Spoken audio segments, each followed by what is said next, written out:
A Procuradoria Especial da Mulher da Câmara de Vereadores realizou na noite desta quinta-feira a palestra de abertura da programação do Agosto Lilás. O movimento promove atividades de conscientização sobre a violência contra a mulher. O mês escolhido faz referência à Lei Maria da Penha, marco legal na proteção do direito das mulheres.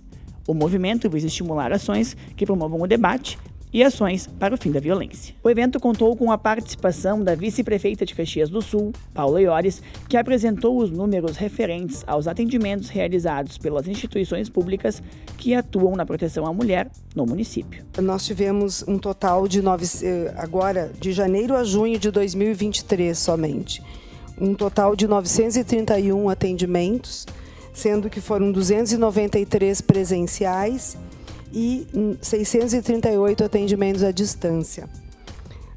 Para a gente falar assim, a tipificação da violência, né?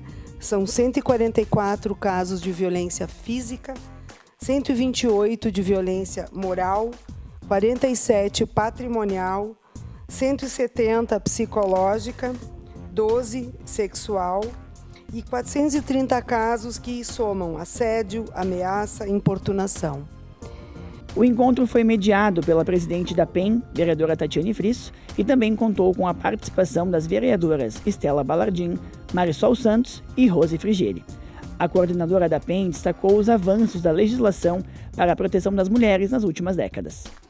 A legislação evoluiu para criar mecanismo de combate à violação dos direitos das mulheres. Enquanto mulher, vereadora e por meio da Procuradoria Especial da Mulher, juntamente com as demais parlamentares desta casa, trabalharemos incansavelmente para melhorar a condição das mulheres.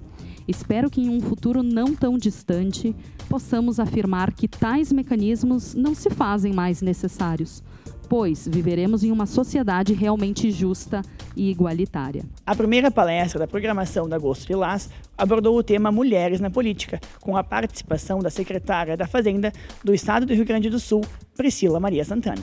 A titular da Fazenda Estadual destacou as diferentes formas em que a violência chega nas mulheres. Os tipos de violência com os quais a gente convive diuturnamente. As estatísticas, elas medem bastante a violência física, a violência sexual. Agora a gente tem ouvido falar muito da violência patrimonial, psicológica.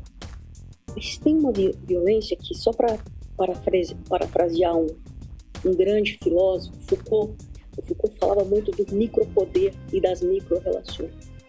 Mas tem uma microviolência que nos condiciona e nos ataca tão profundamente, a tal ponto da gente sequer se perceber objeto da violência. A programação da Agosto Lilás segue ao longo do mês e você pode conferir todas as atividades no site da Câmara ou apontando o seu celular para o QR Code que está aparecendo aqui na tela.